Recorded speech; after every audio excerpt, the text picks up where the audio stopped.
Écho des journées nationales du clergé de Césaire Gabonais, troisième édition. Bonsoir Père. Bonsoir. Alors, ces journées qui se déroulent, peut-on avoir un écho de ces journées? Nous sommes à la deuxième journée de la troisième journée d'élection des GNCDG, Journée nationale du clergé du Césaire Gabonais, qui se déroule en diocèse de Yem. Et pour cette deuxième journée, eh bien, nous avons eu en ouverture la messe en matinée qui a été précédée de l'office des laudes, suivi du petit déjeuner. Et nous sommes entrés pour la phase du travail dans cette journée avec la conversation dans l'esprit qui a été un exercice en fait on va dire de communication, mais surtout d'échange fraternel au sujet des expériences sur le plan pastoral et sur le plan individuel. Et la question essentielle, c'est de savoir comment est-ce que le prêtre vit son espérance pour nous arrimer à la thématique qui nous conduit durant cette année, c'est-à-dire qui porte sur le jubilé d'espérance, mais non confondre l'espérance ne soit pas comme l'a voulu le pape François. Et donc la question c'est de savoir comment est-ce que le prêtre vit son espérance, comment est-ce qu'il peut être, malgré les difficultés de sa mission, être un porteur d'espérance, et j'ai envie de dire un sacrement d'espérance, un sacrement comme signe, bien évidemment, et autour de ce qui s'appelle effectivement conversation dans l'esprit, qui est un exercice bien profond, nous a aidé à aider tout le collège, tout le presbytérium du Césaire Gabonais à échanger sur l'expérience propre, partant des difficultés, partant de la joie du sacerdoce, mais aussi partant de l'espérance qu'ils peuvent apporter malgré ces difficultés. Outre cette expérience qui a été partagée, il y a eu aussi une expérience, une marche à travers la forêt pour une visite d'un site marial. Bien évidemment, Marie est une figure d'espérance, comme le dit le pape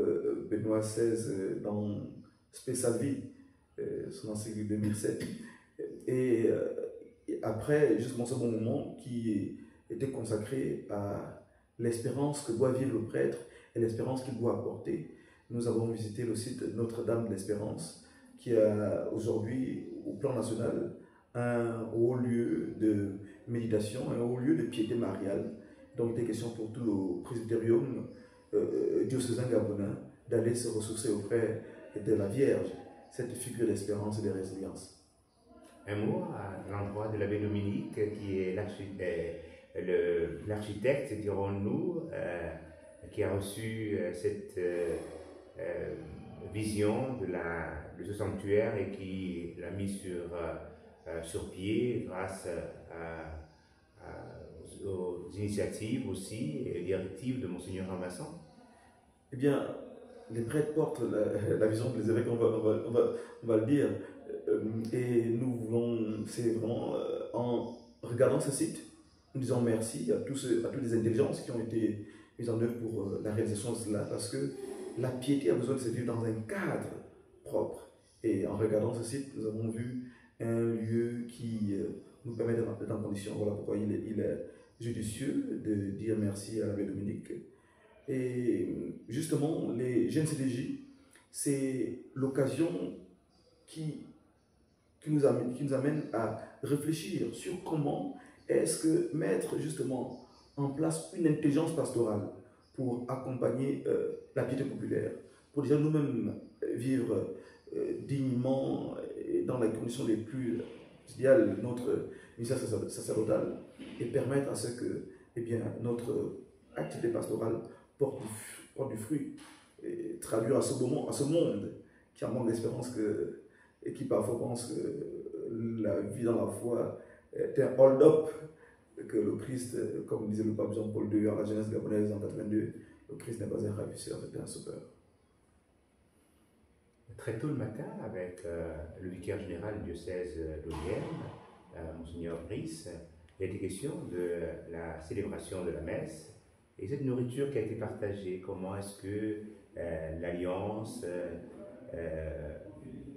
vous l'avez perçu, cette homélie de ce matin? Monseigneur Brice, par son homélie, est entré de plein pied, mais là, avec la manière, la pédagogie, et j'en ai dit, et la rhétorique, il sait nous plonger dans la thématique même de cette démarche, dans le sens,